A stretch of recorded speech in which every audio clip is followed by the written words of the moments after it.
तो भैया क्या हाल चाल। हमने आपके कान फाड़ दिए ताली मार के। होपफुली सबका सब कुछ सही चल रहा होगा भाई। 10 पोक ज़राथुस्रा 10 पेक ज़राथुस्रा उर्फ अगर हम कहें लेक्चर 4, एक और लेक्चर यहाँ पे इसके वार्तालाप में हम बात करते हुए आगे क्या हुआ भाई। ज़राथुस्रा इससे पहले हम पढ़ रहे थे, ज़राथुस्रा माउंटेन में थे, माउंटेन में बतिया रहे हैं सूरज के साथ, सन के साथ बतिया रहे हैं। विजडम एक है, विजडम कैसे फिर वो नीचे उन्होंने सोचा उतरते हैं और अपनी भावनाएं और अपनी विजडम बांटते हैं लोगों के साथ, मैनकाइंड के साथ।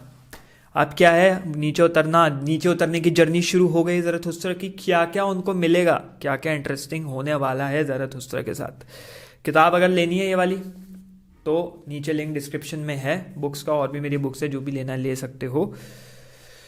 हम शुरू करते हैं पढ़ना जहाँ से हमने छोड़ा था, लेते हुए चलेंगे। लेक्चर नोट्स यहाँ पे बने हुए हैं, पहले मैं पूरा पढ़ देता हूँ। Zarathustra went down the mountain alone, and no one met him. But when he entered the forest, an old man who had left his holy hut to look for roots in the forest suddenly stood before him. And the old man spoke thus to Zarathustra. Meaning समझाते हुए आगे बढ़ते हुए, comment बहुत ज़रूरी है इन lectures के ऊपर, कमेंट करना बहुत ज़रूरी है। लाइक डिसलाइक जो जैसा लगे वैसा छोड़ते जाओ, जो भी छोड़ोगे एंगेजमेंट बढ़ेगी और लोगों तक लेक्चर पहुंचेंगे। तो सबसे पहली चीज, Zarathustra went down the mountain alone and no one met him. एक रियलिटी जो सिर्फ ज़राथुस्रा ने एक्सेप्ट करी है। वो रियलिटी क्या थी? वो रियलिटी थी हट के सबसे। पहाड़ी तक पहुंचना, चोटी तक पहुंचना कोई पहुंचना नहीं चाहता, लेकिन ज़राथुस्रा ने ये मेहनत करी कि मैं पहुंचूंगा उस चोटी पे पहुंच के मैं असली विजडम लेने की कोशिश करूंगा। ऊब चुका हूं मैं इस दुनिया से, ऊब चुका हूं मैं इस षड्यंत्र से जो ये दुनिया रचने की कोशिश कर रही है। अब भैया हाथ जुड़वा लो, अब हम माफ़ी मांगना चाहते हैं, अब हम यहाँ से हटना चाहते हैं।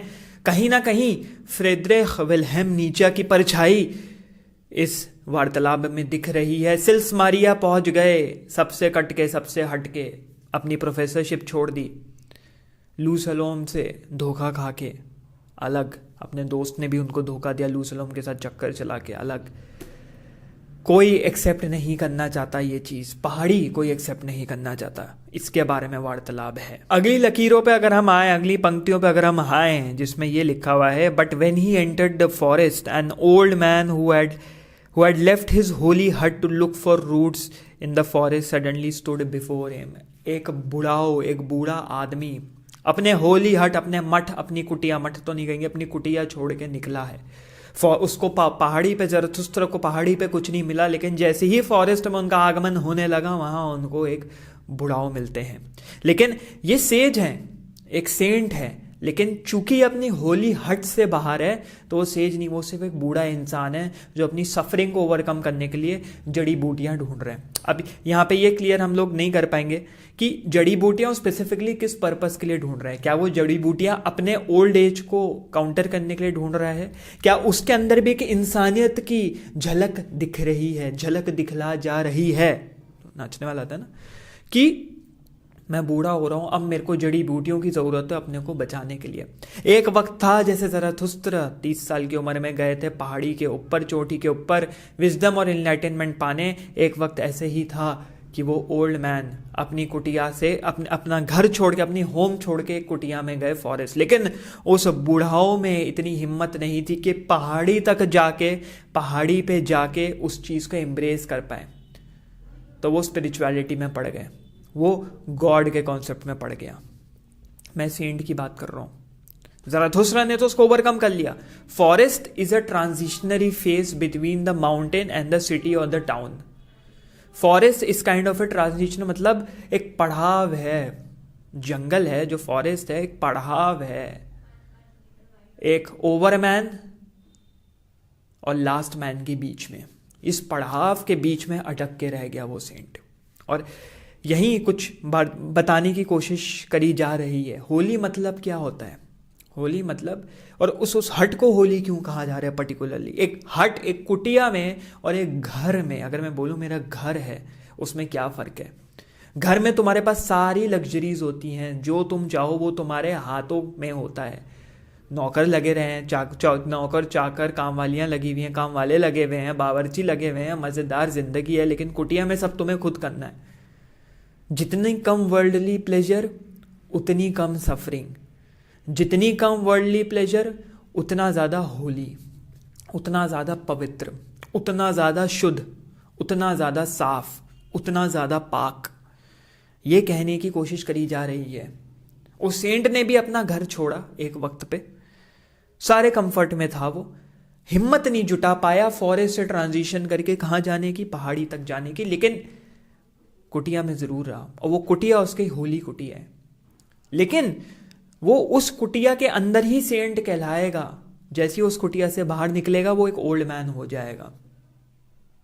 तो वही वाली बात है ना कि एक राजा है, अपने दरबार में राजा कहलाता है, लेकिन जैसे ही अपने दरबार से बाहर निकलता है वो एक मामूली इंसान है। गौतम बुद्धा के केस में क्या हुआ था? अपने साम्राज्य में वो राजा है, वो प्रिंस है, मज़ेदार ज़िंदगी है, औरतें हैं, नौकरें हैं, चाकरें हैं, खाने पीने को माल है। जैसे ही बाहर निकले तुम एक कॉमन इंसान हो, तुमको कोई भी काट के जा सकता है, मार के जा सकता है, तुम्हें कोई भी कुत्ता काट सकता है। सबसे बड़ी बात भैया, चलते फिरते कोई भी कुत्ता काट सकता है, तो किसी भी कुत्ते को हाथ लगाने की ज़रूरत नहीं है। अगर कुत्ता आपको तिरछी नज़रें दे रहा है तो स्पेसिफिकली तुम हिलाते हुए कुत्ता आ रहा है तो ठीक है भैया, थोड़ा पुचकार लो। तो वही होता है। तो यही हो रहा है कुछ यहाँ पे इस बुढ़ाओं के साथ। सिर्फ इतना ही नहीं हो रहा, एक और बहुत इंपॉर्टेंट चीज़ हो रही है। यहाँ पे स्पिरिचुअलिटी के कॉन्सेप्ट को समझाने की कोशिश करी गई है।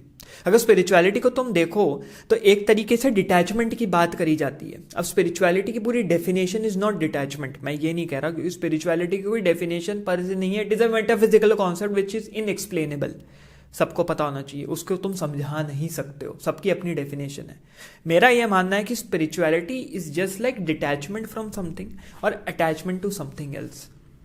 तुमने डिटैच कहीं और से कर लिया कि हम डिटैच्ड हैं वर्ल्डली प्लेजर से, मटीरियलिज्म से, मटीरियलिस्टिक हम नहीं रहे, लेकिन हम अटैच कहीं और चले जाएंगे। हमने अटैच अपने को कहीं और कर दिया, अटैच हमने अपने को नेचर से कर दिया, अटैच हमने खुद को मेडिटेशन से कर लिया।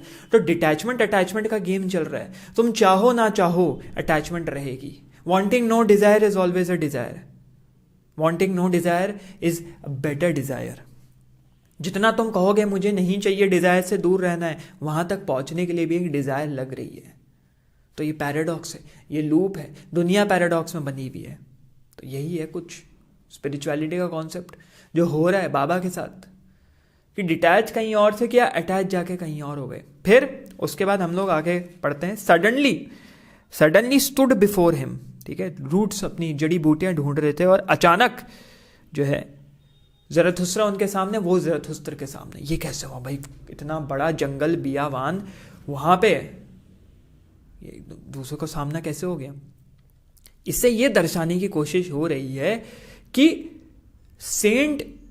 जो सेंट है या जो ओल्ड मैन है वो सेंस कर ली उसने ज़रथुस्त्र की प्रेजेंस सेंस कर ली, क्योंकि उस जंगल में कोई आना नहीं चाहता। अरे पहाड़ी तो छोड़ो, उस फॉरेस्ट तक कोई नहीं आना चाहता, लेकिन ज़रथुस्त्र उस फॉरेस्ट तक पहुंच गए। और वो आवाज अनफेमिलियर है, चिड़ियों की चहचहाहट, जो भी वहां पे शेर, भालू, रीछ वगैरह जो भी होंगे, उनकी दहाड़ने की आवाज, ऊपर से जो नदी बहती हुई आ रही है, छोटी सी फ्रेश वाटर स्प्रिंग, उसकी आवाज, उससे अलग एक आवाज आ रही है। ये तो किसी के चलने की आवाज है। अरे ये तो ज़रथुस्त्र की आवाज है। और इससे ये दिखाने की कोशिश, दर्शाने की कोशिश हो रही है कि जो ओल्ड मैन था वो अपनी विजडम के बराबर देख रहा था ज़रथुस्त्र को, कि कोई तो है मेरी विजडम के बराबर। एक बंदा है जो पूरी तरीके से दुनिया त्याग के पहाड़ों में बैठा है, चलो एग्जाम्पल ले लें, हिमालय के पहाड़ों में बैठा है, और दूसरा बंदा जो उसको भी पार कर गया, ठीक है। अब हिमालय के पहाड़ों में मतलब मैं कहने की ये बात कर रहा हूँ, चलो ऋषिकेश में बैठा है, दूसरा बंदा सीधा गुफाओं में बैठा है हिमालय के। अब ऋषिकेश तक भी जो पहुंचा, शहर छोड़ के, दिल्ली छोड़ के ऋषिकेश तक जो इंसान पहुंचा, वो अपने को विजडमधारी समझेगा, वो अपने को बुद्धिमान समझेगा कि एटलीस्ट मैंने इस दुनिया से तो खुद को डिटैच कर लिया, इस डिस्ट्रैक्शन से तो खुद को डिटैच कर लिया। इस हिंड्रेंस मतलब क्या कह सकते हैं उसको, बीच में आना किसी भी चीज़ का, है ना, बाधा, इस बाधा को तो पार कर लिया। और जो ऊपर बैठा है उससे, जो सीधा गुफा में पहुंच गया, उसको ऋषिकेश की भी जिंदगी नहीं जीनी, सीधा वो गुफाओं में पहुंच गया। तो जो ऋषिकेश वाला है उस गुफा वाले से कुछ ना कुछ मेल खाएगा। वही मेल है, वही विजडम की मेल है कि भाई हम दोनों का मोटिव एक ही है। ठीक है, वो गुफा में, वो मुझसे ऊपर है, लेकिन दोनों का मोटिव एक ही है, which is enlightenment, which is to leave behind the worldly desire. Hedonism को छोड़ के हम आगे बढ़े हैं। उसके बाद आगे बढ़ते हुए, this wanderer is no stranger to me, he pass by here many years ago, he was called Zarathustra but he has changed.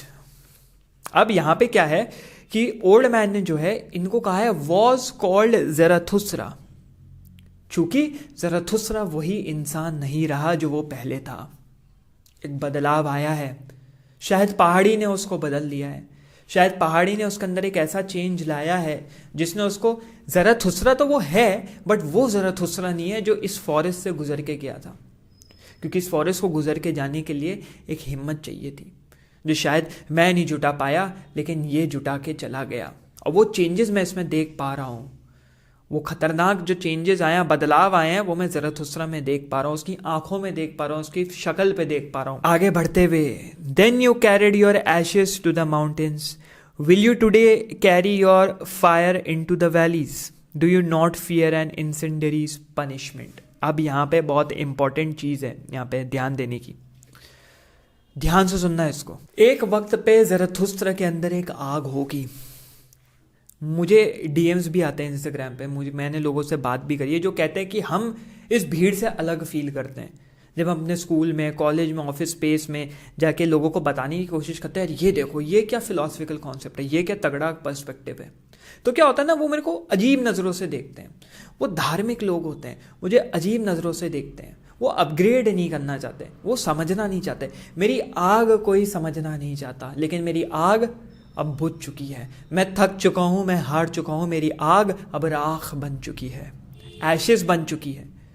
यही कह रहे हैं वो ओल्ड मैन कि तुम ज़रथुस्त्रा पहले इस जो आग थी, कभी तुम्हारे पास आग रही होगी, वो एशेस में तब्दील हो गई, वो एशेस लेके तुम ऊपर गए, लेकिन अब वो वापस आग बन गई है, बेटर आग बन गई है। आग मतलब विजडम, एक विजडम थी।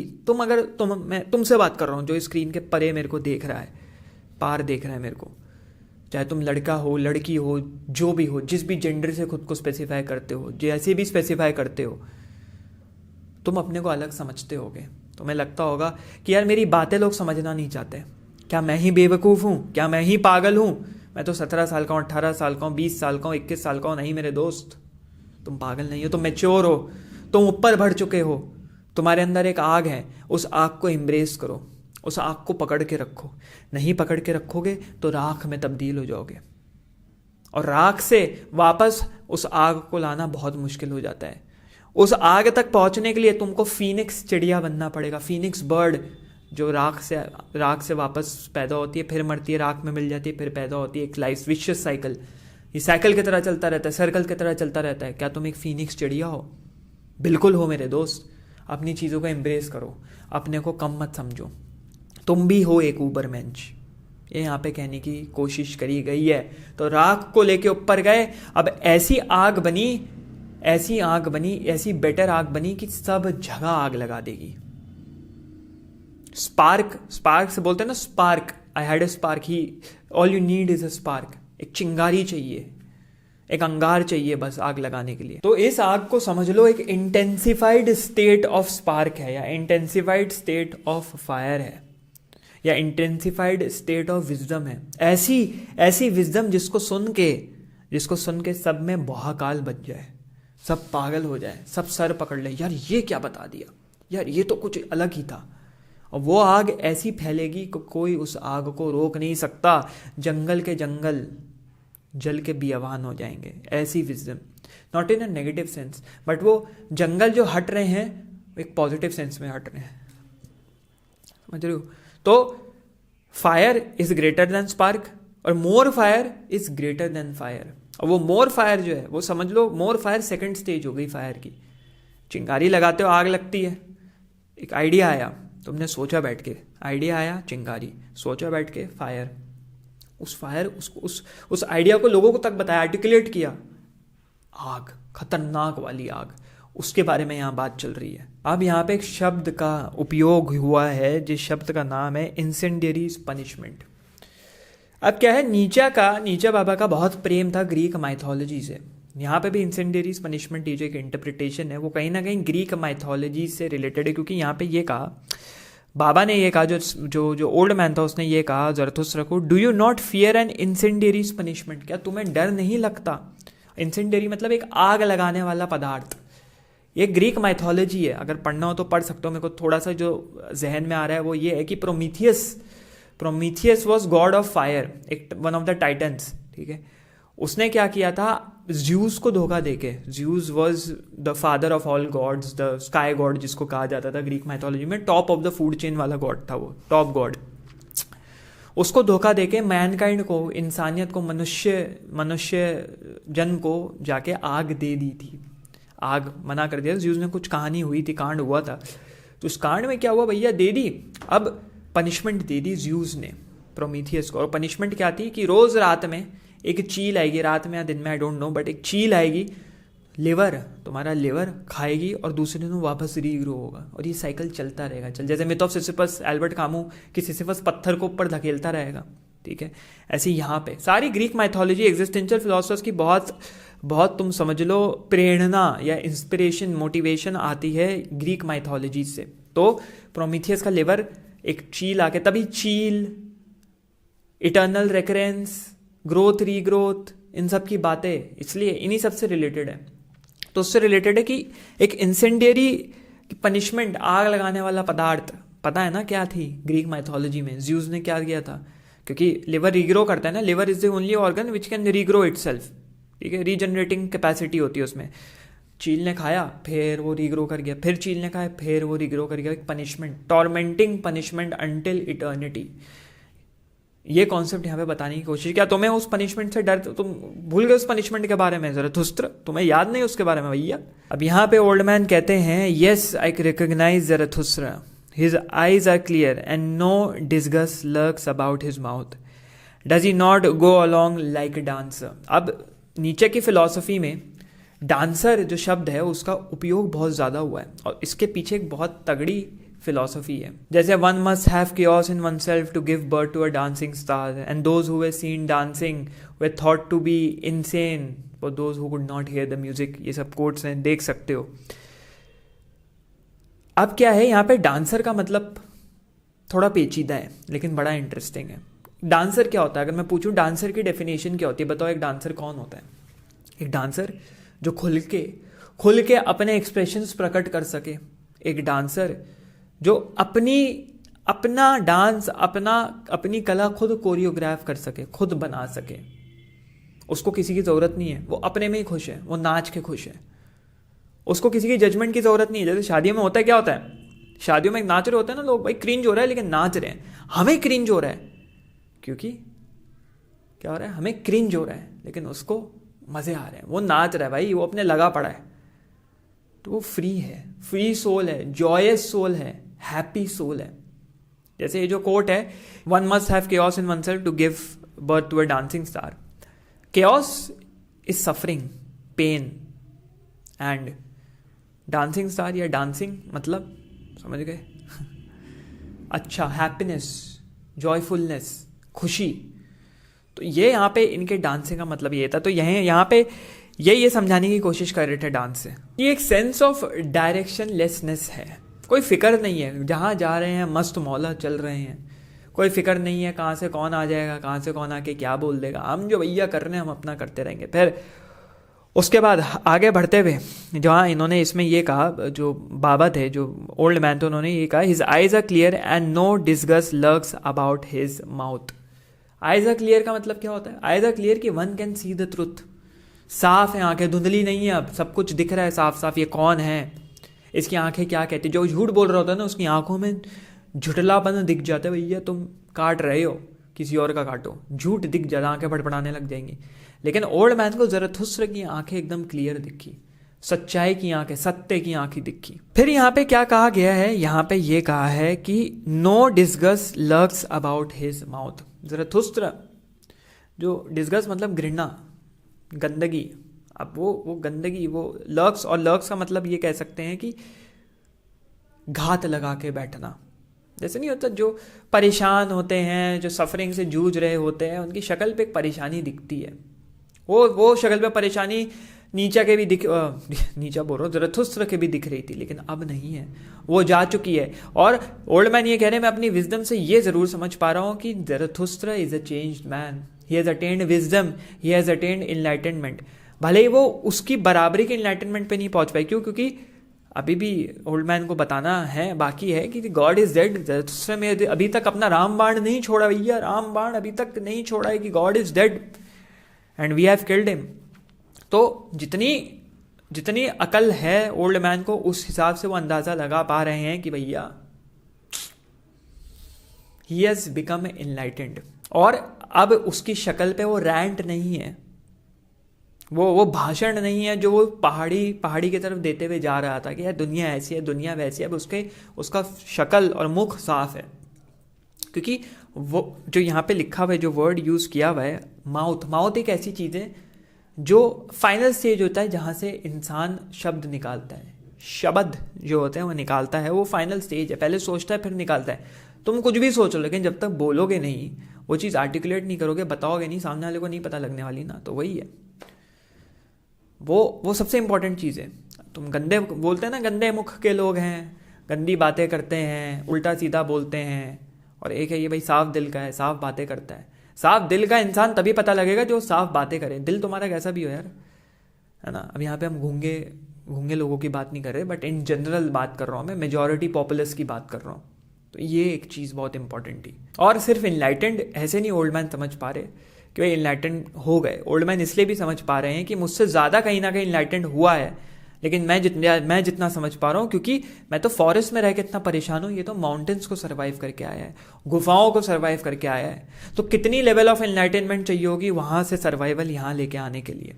और अब ये वापस जा रहे हैं अपनी नॉलेज फैलाने, विजडम फैलाने। उसके बाद आगे बढ़ते हुए, how change Zarathustra is, Zarathustra has become a child, an awakened one, what do you want now with the sleepers. इसको ध्यान से सुनना। एक बच्चा क्या होता है, एक चाइल्ड क्या होता है? क्यूरियोसिटी होती है, न्यू एक्सपीरियंसेस लेने की चाहत होती है, हाँ बोलने की चाहत होती है, सफाई होती है, सच्चाई होती है, ऑनेस्टी होती है। और उस चाइल्ड को ज़्यादा दुनिया के बारे में पता नहीं होता। लेकिन ज़रथुस्त्र एक चाइल्ड नहीं है। ऐसा चाइल्ड तो बेवकूफ़ जल्दी बनाया जा सकता है ना, उसको तो कुछ भी बताया जा सकता है, खाली स्लेट की तरह जो लिखना है लिखो। लेकिन ज़रथुस्त्र बेवकूफ़ नहीं है, ही इज़ एन अवेकेंड चाइल्ड। उस ज़रथुस्त्र ने दुनिया देख ली, उसको पता है क्या लूप होल्स हैं, क्या बदमाशियां हैं, कहाँ मेरे को जंजाल में फंसा दिया जाएगा, कहाँ षड्यंत्र रच दिया जाएगा। बड़ा नया वर्ड, षड्यंत्र अच्छा लगता है हमें बोलने में। रच दिया जाएगा हमारे खिलाफ, कहाँ जाल बिछा दिया जाएगा, उनको लूप होल पता है। तो वो चाइल्ड तो है, न्यू एक्सपीरियंस तो सीखना चाह रहे हैं, but he is an awakened child. Experiences मिल गए हैं, ये असली विजडम है। कहाँ लूप होल्स हैं समझना, कहाँ बेवकूफ़ बना रहे हैं समझना। लोग बहस कर रहे हैं, लोग होते हैं लड़ने शुरू कर देते हैं। पॉलिटिक्स की बात चल रही है, लड़ने लग गए, धर्म की बात चल रही है, लड़ने लग गए। अरे चुप से बैठ के सुनो ना। एक बच्चा क्या करता है, सुनता है ना, एक सवाल पूछता है। बच्चों के सवाल बड़े ईजी होते हैं, लेकिन बड़े गंभीर और बड़े कठोर होते हैं। एक सवाल पूछता है, वाट लगा देता है एक बार में। तुम भी वो बच्चे बनो ना, चुप से सुनो ना, क्योंकि तुम्हें पता होना चाहिए कहाँ लूप होल है, कहाँ फंसाया जा सकता है। फिर यहाँ पे स्लीपर्स टर्म का भी इस्तेमाल किया गया। और स्लीपर सिर्फ स्लीपर वो सोने वाले स्लीपर नहीं, एक या वो ट्रेन वाले स्लीपर कहलाते हैं तो वो भी होती है स्लीपर, बट एक स्पेसिफिक तरीके के स्लीपर। इन स्लीपर्स को पता है कि ये ब्रेन वॉश हो रहे हैं। इन स्लीपर्स ने कुछ नहीं देखा है, इन स्लीपर्स ने अपनी आंखों से कुछ नहीं देखा, अपने आंखों से स्वयं कुछ नहीं देखा है दुनिया में होते हुए, लेकिन फिर भी ये भरोसा करते हैं उन चीज़ों पर। ब्रेन वॉश्ड हो चुके हैं। इसी को स्लेव मोरालिटी बोलते हैं। और ये स्लीप किसके ऊपर कर रहे हैं? They are sleeping on wisdom. बगल में है, सामने है, आसपास है, विजडम बुद्धि आसपास है, लेकिन आंख बंद करके बैठे हैं। पत्थर पड़ गया, दिमाग पे पत्थर पड़ गया उनके। तो ये बताने की कोशिश थी। बाबा इज इन्फ्यूरिएटेड। बाबा जो ओल्ड मैन है परेशान है, ज़रथुस्त्र को समझा रहे हैं कहाँ जा रहे हो वक्त बर्बाद करने, आराम करो, अपने जब वापस माउंटेन में जाओ, ज़रूरत नहीं है। क्या इसका मतलब ये हो सकता है कि बाबा जो फॉरेस्ट में थे, माउंटेन तक नहीं जा पाए, उनके अंदर एक सेल्फिश कैरेक्टरिस्टिक रह गया कि मुझे दो विजडम जो तुम सीख के आए हो ज़रथुस्त्र, क्योंकि मुझ में हिम्मत नहीं है पहाड़ी तक जाऊं, मैं शॉर्टकट चाहता हूं, तुमसे सब सीखना चाहता हूं। क्या ये होना चाह रहा है? इसलिए बाबा ज़रथुस्त्र को रोकना चाह रहे हैं, क्योंकि बाबा को कहीं ना कहीं शक है कि ज़रथुस्त्र के साथ कांड हो जाएगा अगर वो जाके दुनिया में अपनी चीज़ें आर्टिकुलेट कर देंगे। तो ये सवाल आप लोगों के ऊपर, आपको क्या लगता है कि जो ओल्ड मैन थे वो ज़रथुस्त्र के साथ इतना लंबा वार्तालाप क्यों कर रहे थे? बहुत इंपॉर्टेंट ये जानना। ठीक है, इस लेक्चर को इतना रखते हैं। किताब ले लो, ये वर्जन सही है। और भी किताबें होती हैं जिसमें बहुत डिफ़िकल्ट आर्काइक इंग्लिश का इस्तेमाल होता है, तो वो और कॉम्प्लिकेटेड हो जाती हैं, विच आई विल नॉट रिकमेंड। तो ये आप ले लीजिए, पेंगुइन क्लासिक्स की नीचे लिंक डिस्क्रिप्शन में है। जो मैंने बोला, इंगेजमेंट वीडियोस के साथ बहुत ज़रूरी होता है। इसको आप भीख समझे, इसको आप रिक्वेस्ट समझे, कुछ भी समझे, लेकिन डिसलाइक करो, लाइक करो, कुछ भी करो, इंगेज करो। चाहे एक इमोजी छोड़ दो कमेंट में, कुछ एक लाइन अच्छी लिख दो, डिबेट्स पर कर दो, कुछ क्वेश्चन पूछ लो, कुछ भी करो। तुम्हारे क्वेश्चन का अगर मेरे को टाइम मिला मैं जवाब दूंगा, वरना कोई और तो जवाब देगा ही देगा। डिबेट करो, हेल्दी डिबेट करो, मिलके ग्रो करते हैं, बहुत इंपॉर्टेंट है। ठीक है ना? तब तक मिलते हैं अगले लेक्चर में। Friedrich Nietzsche, the spoke Zarathustra, सारे लेक्चर साथ चलते रहेंगे। ये मत एक्सपेक्ट करना कि मैं एक ही चीज़ को पकड़ के बनाता जाऊंगा। मुझे भी इंटरेस्ट चाहिए, रोमांच चाहिए, और मेरे पास सिर्फ लेक्चर बनाने का काम नहीं है। मैं बिजनेस ओनर हूँ, मैं अपना बिजनेस भी चलाना होता है मेरे को यार, यही सिर्फ नहीं कर सकता पूरे दिन बैठ के। समझा करो थोड़ा। तो वर्क लाइफ बैलेंस मेंटेन करना बहुत ज़रूरी है। This is not work, this is life for me. Work is something else. तब तक के लिए मिलते हैं किसी अगले लेक्चर में। चलो भैया, कट लो।